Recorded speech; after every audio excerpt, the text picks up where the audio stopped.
Intéressons-nous maintenant au secteur de la perle, confronté à une problématique de taille, la gestion des déchets perlicoles. Une jeune docteure en écologie marine, Margot Cruzo, s'est penchée sur le sujet. Des travaux de longue haleine qui ont abouti à la conception de collecteurs de naissains en biomatériaux. Une première mondiale qui a permis à la jeune femme de remporter le prix Jeune Talent lauréat l'UNESCO, Thomas Chabrol.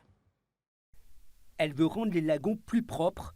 Margot Cruzo planche depuis 5 ans sur la recherche de solutions alternatives pour le collectage des huîtres perlières.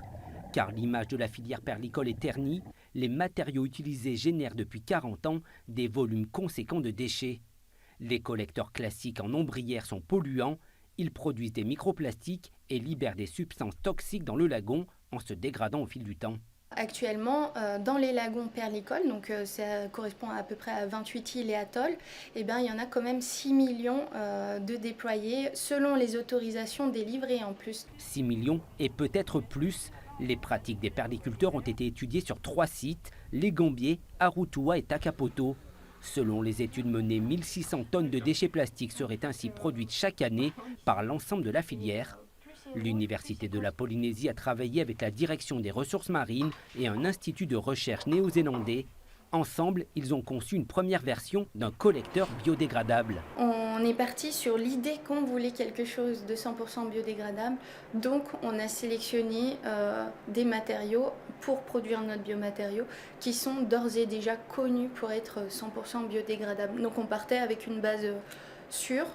Les premiers prototypes ont été conçus en impression 3D. Pour aller plus loin dans l'innovation, l'équipe s'est renforcée avec ce spécialiste des matériaux. La production de collecteurs plus résistants et toujours biodégradables a été lancée, et cette fois avec la collaboration d'un industriel de Tahiti. L'idée avec de Plasticert, c'était réellement dans un premier temps d'élaborer le moule de production qui seront utilisés sur leurs machines qu'ils possèdent localement, et ensuite de suivre cette production pour arriver à la production d'un premier lot de prototypes qui ont d'ores et déjà été immergés dans les îles pour réaliser des tests. Le travail acharné de Margot pour développer une perliculture plus éco-responsable a été récompensé. La docteure est lauréate du prix lauréat l'UNESCO Jeune Talent pour les femmes et la science 2023. Le prototype de ce collecteur biodégradable est breveté. Cette innovation est une première au niveau international. Ça fait rayonner notre projet bien au-delà de nos frontières.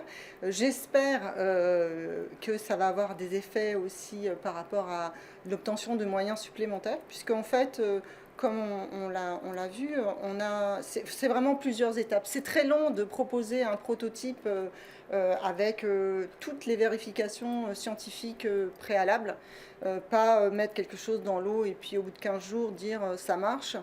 Nous, ça fait 5 ans, on est sûr des résultats, ils sont robustes. L'équipe passe à une nouvelle étape dans ce projet ambitieux. Plusieurs tests en laboratoire et en mer seront effectués pour évaluer la durée de vie de ces collecteurs. Margot et son équipe espèrent obtenir d'ici 1 an des résultats probants sur les performances des prototypes. L'objectif à terme est de produire localement cette innovation technique et d'inciter les perliculteurs à l'utiliser.